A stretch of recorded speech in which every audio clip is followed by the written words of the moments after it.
किसान नेता शेर सिंह गंडूरा ने मांग की है कि आगामी आम बजट में किसानों को राहत दी जाए। उन्होंने प्रधानमंत्री नरेंद्र मोदी से किसान पेंशन योजना शुरू करने की मांग की है। गंडूरा के अनुसार 10 बीघा से कम जमीन वाले काश्तकारों को न्यूनतम 2000 रुपए मासिक पेंशन दी जानी चाहिए। उन्होंने कहा कि व्यापारी और उद्योगपति संपन्न होते जा रहे हैं, जबकि किसान गरीब होता जा रहा है। इस वजह से इस वर्ग को किसान पेंशन योजना के रूप में लाभान्वित किया जाना चाहिए।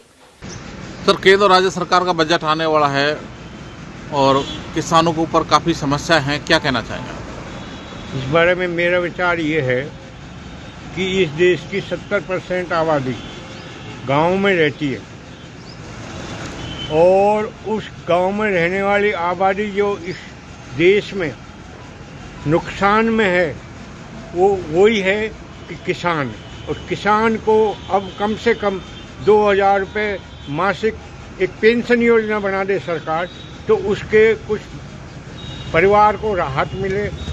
अन्यथा अब जो गांव में आत्महत्याएं किसान कर रहे हैं वो कर्ज उनका पूरा चुक नहीं पा रहा, ज़मीन गिरवे रखी हुई है, बैंकों के यहाँ बैंक उनकी कुर्की करते हैं, नीलामी करते हैं और खेती अब कोई काम नहीं रहा, वो तो मजबूरी में किसान को करना पड़ रहा है।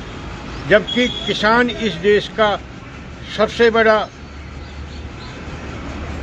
मालिक कहो, जिसकी कोई पूछ सरकार में, न केंद्र सरकार में है, न राज्य सरकार में, केवल व्यापारी और उद्योगपति इस देश को लूट के खा रहे हैं। और बर्बाद अगर इस देश को किया है तो व्यापारी उद्योगपतियों ने किया है। तो सर, आप किसानों के लिए पेंशन की मांग कर रहे हैं केंद्र सरकार से?